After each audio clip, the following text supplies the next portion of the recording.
Tonight on our segment, The Words of Wisdom, we take a look at the words from the late German theologian, philosopher and mystic Meister Eckhart.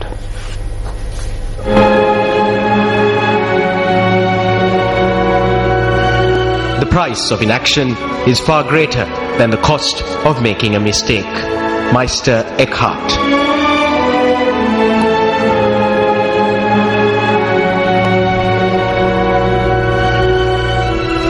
Former leader of the political wing of the LTTE, Sivasubramaniam Sivagami, alias Tamilini, was released today after a year of rehabilitation.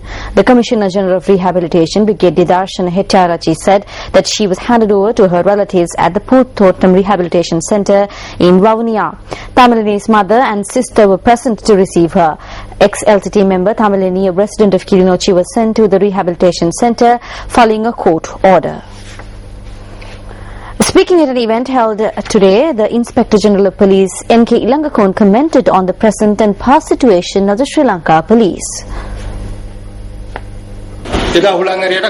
Back then, people feared the police, but what has happened today? Try letting out the air in the tires of around 10 motorcycles. Imagine how many human rights cases would be filed. Imagine how many rallies and protests will take place. How many police stations would be raided. This is the clash that is taking place between the powers we have within the legal framework and the hopes and expectations of the people.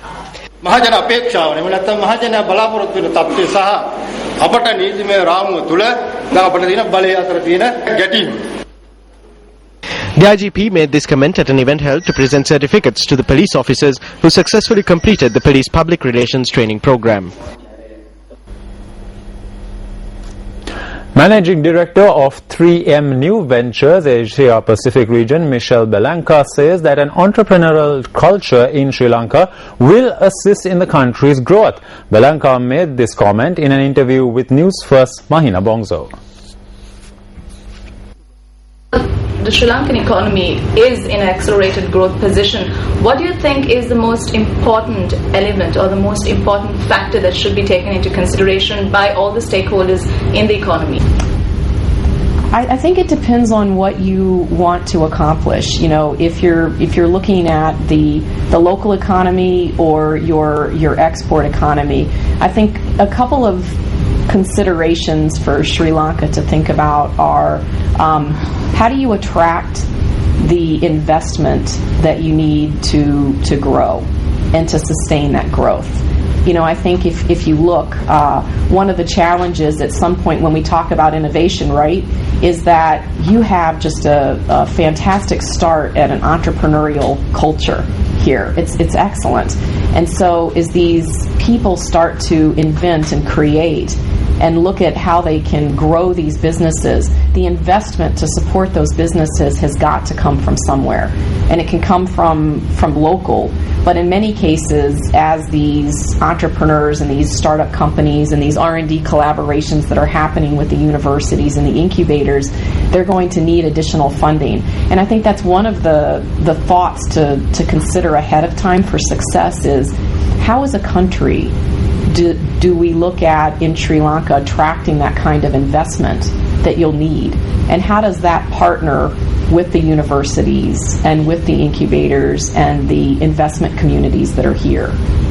I think trying to replicate or move even for 10 years from now into that innovation ecosystem that US has or Singapore has is going to be difficult. But I think the components are there.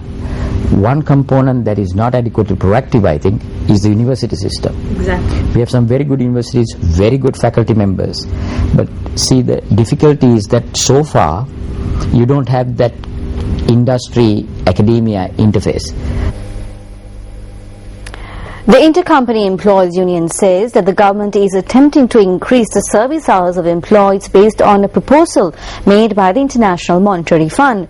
Its chairman, Vasanta Samarasinha, said that a period of 1 year has been granted to discuss this matter at the National Labour Advisory Commission and thereafter seek views from the respective sectors for amendments.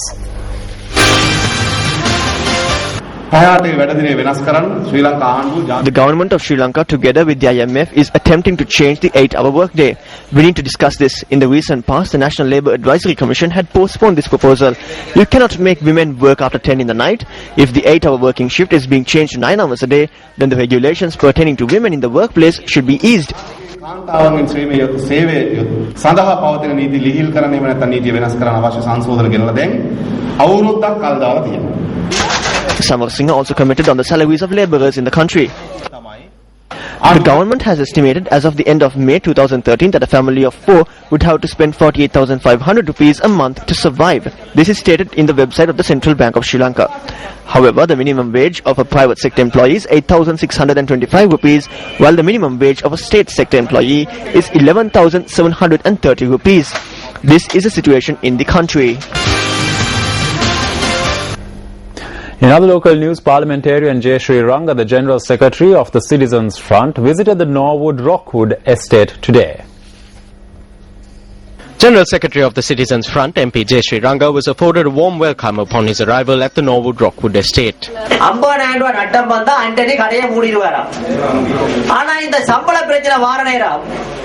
It appears that Anthony will close down shop if he loses 50,000 rupees. But when the issue relating to salary arises, every organization says that the tea plucking companies are making losses. Then why are you waiting without shutting down the company? You can close it.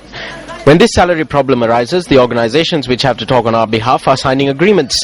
Without giving them proper salaries, the managers are profiting by getting more salaries and not the poor workers. But when the workers raise their voice against that, they say, be careful. If you ask for more than this, the owners might close down their companies and you will lose your jobs. In the past 50 years, which company has closed down their business? It doesn't look like any superintendent has closed down their business. They're also lying to us. இந்த superintendent ஒரு கம்பெனியை மூடினதா தெரியலையே அவங்களும் எங்களுக்கு போய் சொல்றாங்க.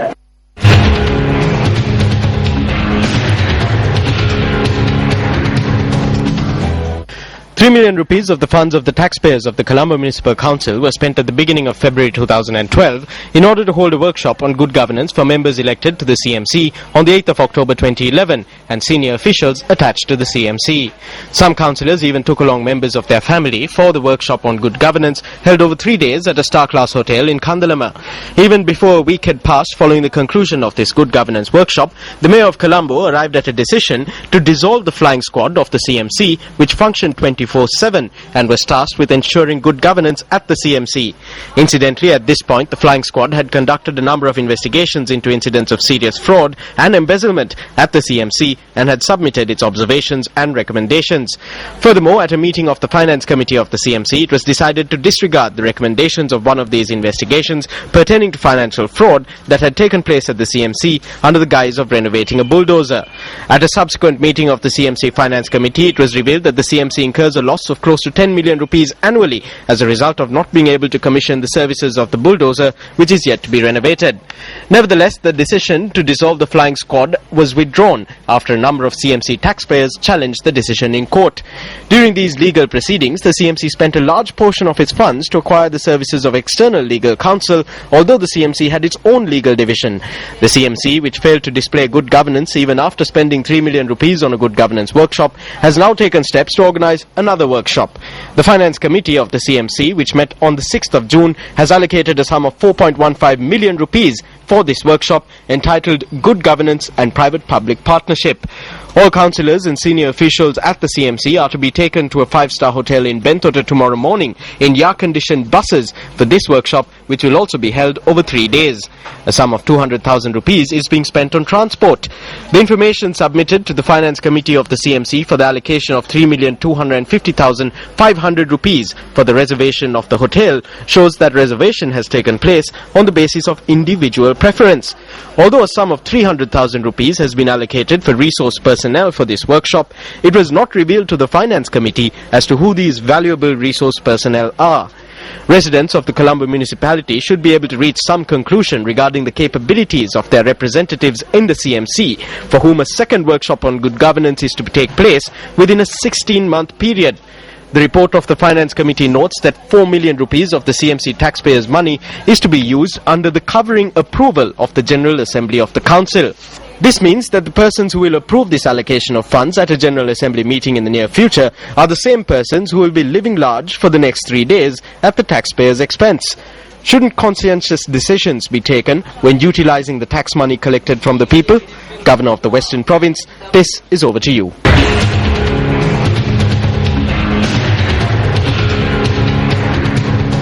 Students of the University of Sri Jayawardenepura staged a demonstration today on the basis of several demands. Now, the protest march commenced at the premises of the University of Sri Jayawardenepura today. The demonstration was organized to protest against the alleged denial of academic freedom and the oppression of students at the university. The police arrived at the location and requested that the demonstrators halt the march and disperse. Although the police attempted to use road barricades to block the path of the students, they disregarded these barricades and marched on to the Nugegoda junction. Severe traffic congestion was reported at the Nugegoda flyover. A tense situation arose between demonstrators and the police at this instance.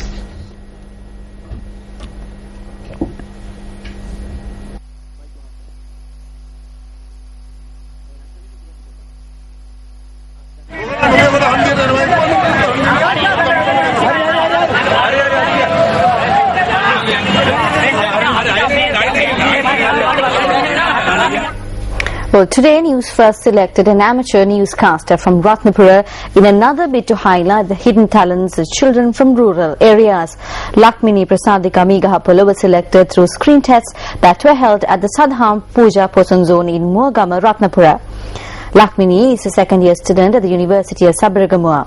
She completed her schooling at the Ferguson Girls High School in Ratnapura. A member of the university debate team, she also won many provincial-level awards in aesthetic studies. A resident from Galkado, Ratnapura, she is the eldest of a family of 2 children. Lakmini's father is the current principal of St. Aloysius College in Ratnapura and her mother is a nurse.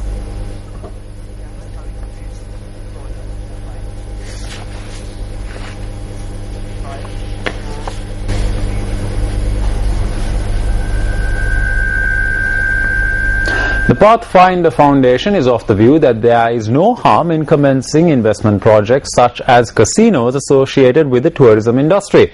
It points out that high-rolling foreigners will bring in large foreign exchange to the country. Executive Director of the Pathfinder Foundation, Lakshman Sirivardhana, explains.